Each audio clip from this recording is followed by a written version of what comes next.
I had the occasion to accept a lovely invitation for a boating excursion on Lake Michigan from my friend Leslie and her husband Duncan. It was a perfect late summer day, and we were practically the only boat on Lake Michigan.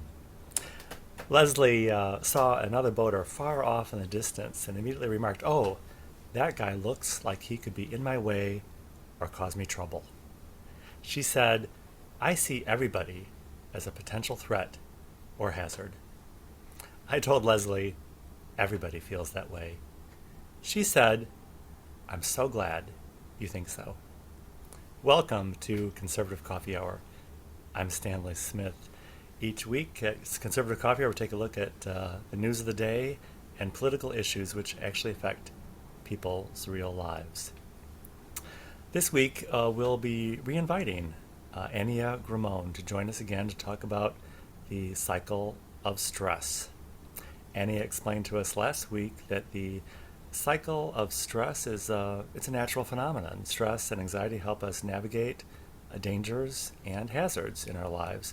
But the problem with most of us is we don't seem to ever exit the the stress and anxiety of daily living because we don't complete the stress cycle. In any stressful or dangerous situation, we have three modes of operating to choose from. We can either fight, or pursue flight, or shut down. And in the shutdown model, we have depression, we have resorting to drugs and alcohol, and can become prey to being addicted to pornography. I think we can see that the third option, the shutdown, is probably the most destructive and detrimental option. Ania explained to us that completing the cycle of stress means recognizing that the danger or hazard is over and that we have conquered it and are now in a safe place. And this is the part that most of us are missing in today's world. I think it's easy to see that most of our obstacles and threats and dangers probably seem to be more and more coming from our elected officials, and they're keeping us from the pursuit of happiness. When we enter the place of acknowledging that the danger has passed, we can be in a safe place, a warm place, and a loving place. And we can recognize this through spiritual practices, through exercise, through massage, and even acupuncture. Finding a place of safety and love and compassion is not a mental construct. It's a spiritual thing, and we're looking forward to having Ania return this this Saturday as we approach the November elections. Many of us can see that it's probably not going to end well, no matter what the outcome. Probably no one is going to be happy, no matter who wins. During this period of mourning for Queen Elizabeth, it's been interesting to see many of the services and some of the takeaways and some of the commentary. I was intrigued by the idea that in King Charles' new role, he'll be required to put away his particular political view, his passions, and his agendas to simply serve the people. I think this is a page we could borrow and find utility in if our elected officials could simply, once elected, fulfill their role of serving us instead of serving their personal agendas.